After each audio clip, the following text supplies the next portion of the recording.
Hi hello അസ്സലാമു അലൈക്കും. എൻ്റെ എല്ലാ കൂട്ടുകാർക്കും എൻ്റെ പുതിയ ഒരു വീഡിയോയിലേക്ക് സ്വാഗതം. ഇന്ന് ഞാൻ വന്നിട്ടുള്ളത് ഓട്ടട കൊണ്ടാണ് കേട്ടോ, നമ്മുടെ മലപ്പുറക്കാരുടെ സ്വന്തം ഓട്ടട. അപ്പോൾ നമുക്ക് ഈ ഓട്ടട എങ്ങനെ തയ്യാറാക്കിയെടുക്കാൻ ഒന്ന് നോക്കി വരാം. അതിന് മുമ്പായിട്ട് എൻ്റെ ചാനൽ ആദ്യമായിട്ട് കാണുന്നവരാണെങ്കിൽ ഒന്ന് ലൈക്ക് ചെയ്ത് സപ്പോർട്ട് ചെയ്യണേ. അപ്പോൾ നമുക്ക് നേരെ വീഡിയോയിലേക്ക് പോകാം. ഇതാ ഞാനിവിടെ കുറച്ച് അരിപ്പൊടി എടുത്തിട്ടുണ്ട്. ഈ അരിപ്പൊടിയിലേക്ക് നമുക്ക് ഒരു 2 സ്പൂൺ അളവിൽ വെളിച്ചെണ്ണ ഒഴിച്ച് കൊടുക്കാം.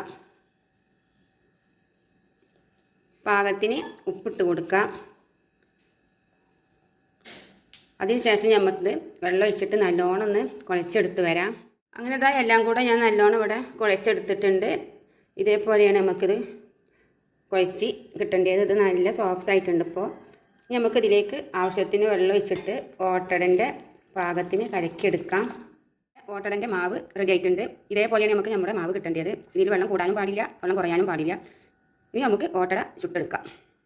ഞാനിതൊരു പത്തിരിച്ചട്ടി അടുപ്പത്ത് വെച്ചിട്ടുണ്ട്.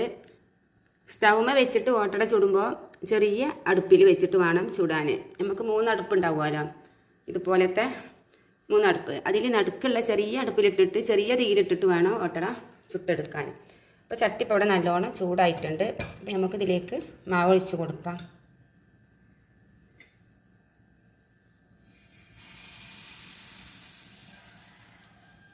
നമ്മുടെ ഓട്ടടക്ക് ഇങ്ങനെ ആരെടുത്തിട്ടുണ്ട്.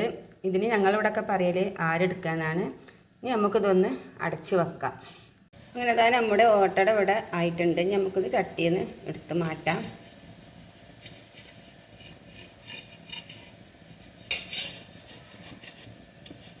അങ്ങനെ തന്നെ നമ്മുടെ നല്ല ടേസ്റ്റിയായ ഓട്ടട ഇതവിടെ തയ്യാറാക്കി കഴിഞ്ഞിട്ടുണ്ട്. ഈ ഒരു ഓട്ടട ചുടാൻ അറിയാത്തവരുണ്ടെങ്കിൽ തീർച്ചയായിട്ടും ഇതുപോലെ ഒന്ന് ചുട്ട് നോക്കണം.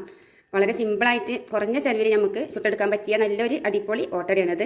അപ്പോൾ എല്ലാവരും ഒന്ന് ഉണ്ടാക്കി നോക്കുക. അപ്പോൾ എൻ്റെ വീഡിയോ ഇഷ്ടപ്പെടുകയാണെങ്കിൽ എല്ലാവരും ഒന്ന് സബ്സ്ക്രൈബ് ചെയ്യുക, ലൈക്ക് ചെയ്യുക, കമൻറ്റ് ചെയ്യുക. അതുപോലെ നിങ്ങളുടെ ഫ്രണ്ട്സുകൾക്കൊക്കെ ഒന്ന് ഷെയർ ചെയ്ത് കൊടുക്കുക. അപ്പോൾ വീണ്ടും നമുക്ക് നല്ലൊരു വീഡിയോയുമായിട്ട് കാണാം ഇൻഷാ അല്ലാഹ്.